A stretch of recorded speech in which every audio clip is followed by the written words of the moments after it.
valid. I've had lots of problems with the recording. Good morning, everyone. Sandra Majaffrey, welcome to another Monday morning Zoom webinar. Welcome to everyone who is joining us. So let's start the recording today.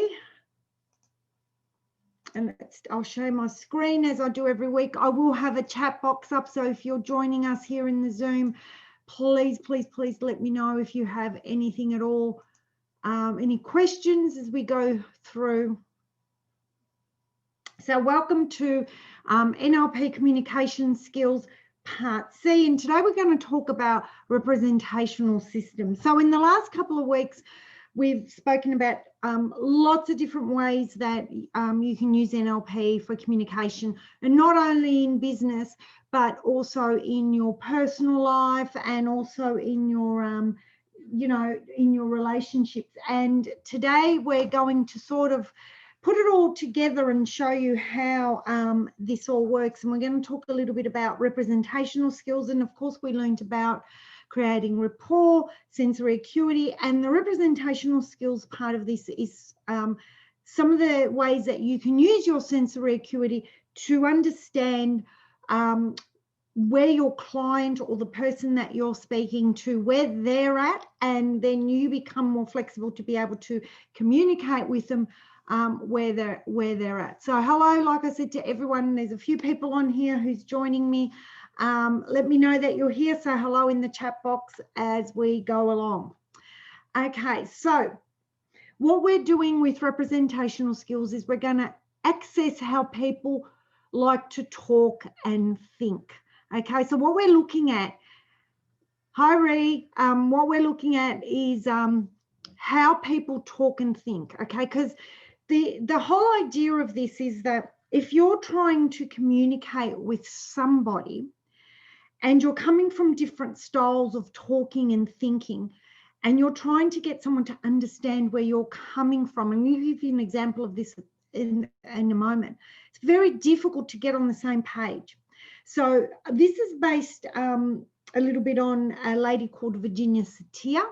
Virginia Satir was a family therapist. NLP is modeled on some of Virginia Satir's capabilities because she was excellent in what she did. And what she found in her family therapy is that often people argue because they have a little bit of a different way of thinking about things or how they grasp information. Now, if any of you have ever worked with the 5 languages of love, which is absolutely excellent if you want to know how to build better relationships with everyone around you. It's an amazing couple of books that you can read, the 5 languages of love. And people express themselves in different ways. So the representational systems are sort of based on that, in the sense where I'm a very highly visual person, okay? So I like to see everything. Now, if I'm trying to get my point across to someone who is highly auditory and likes to hear everything, and I keep saying, can you see what I mean? Can you see what I mean? They can't see what I mean, but they can hear what I mean. Okay, so this is what this is all about. It's about understanding the person. Remember, you as the business owner, the entrepreneur, the therapist, or the person who, if you want to have some good communication skills with people around you, you've always got to be the one that's got to be slightly flexible, or else if there's 2 people button heads, nothing ever works. So this is what we're talking about today. People have what we call different representational systems of the world, and it's about you understanding and becoming adaptable to someone else's representational system. So good morning, Emmanuel. I'm having a lot of, I don't know if I think the video's just gone on Facebook, so there's nothing I can do about that. So let's have a look. There's 2 types of representational systems. The first one is the lead representational system, and it's the preferred method a person uses to access unconscious behavior. So sometimes the person themselves might not be aware of how they access unconscious behavior. And of course, when we start looking at things like representational systems, we also start looking at strategies that people use in their life as well. So then the other one is the primary representational system, and how people represent their internal information through the use of predicates, body language. It's the most easily employed and detected by you. Okay, so we're going to have a look at both of these. I'm going to go into them a little bit more and show you how you can access these representational systems in people. So why? Why would you want to know if a person communicates visually, kinesthetically, which is all about feelings, and auditory, which is all about hearing? Because it builds trust, friendship, and an affinity with someone else. Okay? You know, there's nothing better than speaking to someone who you feel, okay, really, really trusts you, or really, really understands you, okay? It helps you to get the results you want.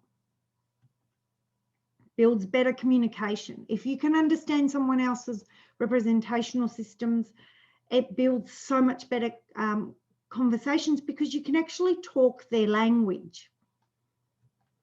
It encourages openness. It builds interpersonal relationships and gets the other person's unconscious mind to be on board and become more receptive and open to what you're doing, because you're understanding them at a deeper level, because you're going into the unconscious. So I hope you all like that picture that I've got on the slides. So let's have a look first, excuse me, on the primary representational system. It's the words we use and the body language we employ. Okay, so this is the one that's a lot easier detected by you. You can hear it, because you can usually hear this in a person's words. And like I said, a person who is very visual, like myself, often will say, "Oh, did you see that?" And you know, sometimes I can be speaking to my husband and something will come on the news, and I don't even say, "Did you hear that?" I say, did you see that? Because I'm just visual. Okay, and I often talk like this and do things like this, so you can see I'm pointing around to my eyes. So primary representational systems, you can see people might go here, you know, or I feel. So sometimes their body language talks the way they're representing what their primary representational system is. Okay, so visual is I see, I look, I see, view, appear. I'm going to run through, I've got a list of words written down. Imagine, clear, foggy, focused, they're pictures, they're all words that visual people use, okay? Auditory is I hear, because it's all about the ears, and some of the words is listen, okay? Listen to me. So sometimes, I mean, I know that I've had people where I've said, look at me, and they don't sort of get it until I say, are you listening to me, rather than are you looking at me, because they're auditory. Ringing a bell, be heard, resonate, deaf, questions, unhearing, they're all words that someone who's auditory might use. Now, people that have highly visual and highly auditory speak really fast. Okay, so you can actually see that with me. I speak really, really fast. Okay, so that's another little sign that you know that someone's either visual or auditory. Okay. Kinesthetic is I feel, touch, grasp, unfeeling, solid, you know, all these words that describe, hi Jody, that describe how things feel, is someone who leads with a kinesthetic primary, sorry, I shouldn't say someone who leads, someone who has a primary representational system, okay? And auditory digital is about a person has to think, okay? Now, auditory digital is usually, you know, a person usually sees or hears something and then has a feeling or a thought about it, okay? But some people, their primary representational system is they have to think about that. I had a student in one of my classes once who was so incredibly auditory digital that I would speak to her and she would get a blank look on her face because she had to think about everything that I said. So some of the words that someone who is auditory digital would have is sense, experience, understand, decide, process, all those sorts of things. So they do actually have to process the information that is being given to them. So you can see here that it's really important, number one, to be able to communicate with someone on these levels, but also if someone is auditory digital, they need time to process. If someone's kinesthetic, again, they need time to stop and feel into what you're saying. So the other thing I want to say here, which is going to make a few people laugh, most men, believe it or not, are quite kinesthetic. We actually think that, men don't get so in touch with their feelings as what we think, but most men are quite kinesthetic. And people who are kinesthetic tend to be respond a little bit slower, not because there's anything wrong with them or because they're slow, it's because they need to feel it. Okay, so I hope this is making sense, guys. So you can see how important this is, that you know what a person's primary representational system is, because then you talk back to them in the same way. So some of the ways, I said body language, and the other way is all in the words that they say. Okay, and we call these predicates. So if you listen to someone's predicates, and for those of you who are therapists, this is an amazing, especially if you're a hypnotherapist, that you use in your scripts or you use in your therapy the same language that your client uses. You get much better results. Okay, so that's the primary representational system. The other one is called the lead representational system. Now this is where we access unconscious information. Now, if you have a look at the gentleman here that I've got in this slide, now this is when you look at a person who's normally organized. It doesn't mean that a person who's not normal can't do this in reverse, but we do have also, and this is part of what we go through in the training, people that are not normally organized. Now, one of the ways, but this is not 100% secure, so make sure you understand that. One of the ways that you can tell if a person is normally organized is that they wear their watch on their left arm, and the person who is not normally organized wears it on their right arm. And the reason for that is because we have two parts, which one is remembered, which is that where you remember things, and the other one is where you construct, where you have to think about something and you then come up with the answer. So a person who remembers what the time is, all they do is they look at their watch. I am normally organized. I look at my watch on my left hand side and I remember what time it is. Okay, but that is not a complete rule of thumb for everyone. There's lots of other things that we do when we teach this in NLP. But if what you want to be looking at here is that people sometimes don't understand on an unconscious level how they access information. So when you're asking a person's question, you can have a look at their eyes and look at where their eyes go to understand whether they're more visual, auditory, kinesthetic, or auditory digital. All right, so having internal dialogue, which is, so we've got remembered on a person who's normally organized will be on their left-hand side, and our auditory digital is there as well. And on the right-hand side, it is all constructed. So like I said, this is a normally organized person.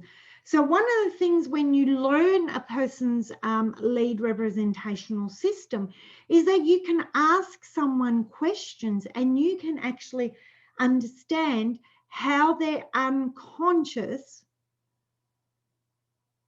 actually processes information. So whether they're visual, auditory, kinesthetic, or auditory digital. And this is fantastic. During the NLP training, we actually look at how people, their strategies, and one of the ways we use strategies is through their eye cues.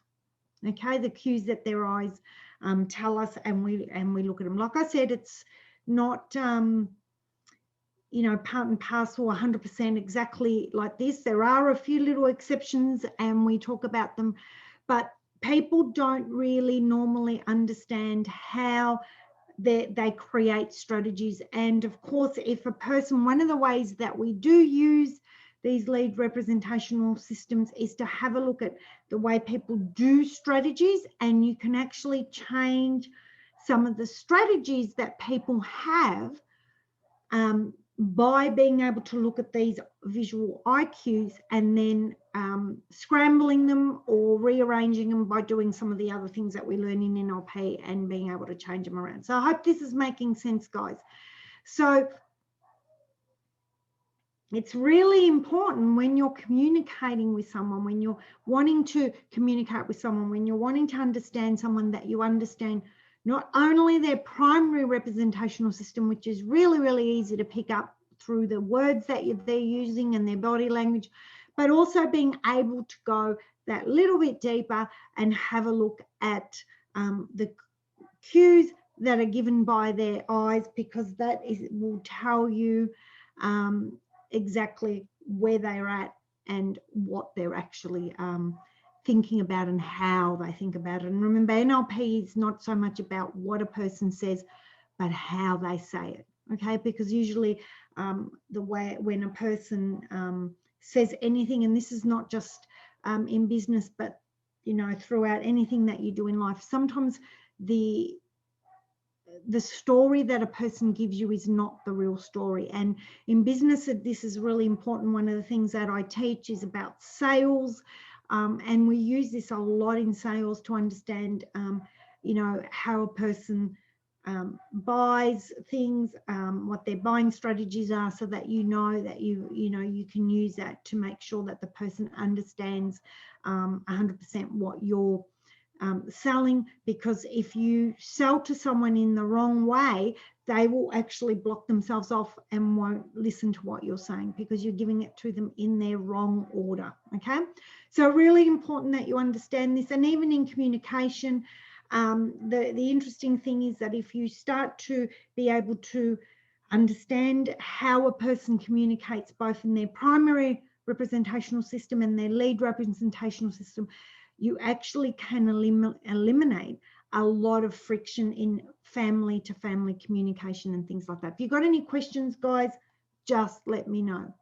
So I finished really early today. So one of the things that you want to be doing, I'm going to talk about the last 2 weeks and how this works in with this. One of the things that you want to be doing is you want to develop sensory acuity, which is what we spoke in part A of this 3-part webinar. In part A, you know, having sensory acuity, you will be able to then become aware of a person's representational system. Okay, because you'll be watching them very intently. You'll be watching the eyes, you'll be watching their body language, and you will also be listening to the words they say. So first and foremost, you need to develop good sensory acuity. And secondly, knowing a person's representational systems helps you build better rapport with that person as well.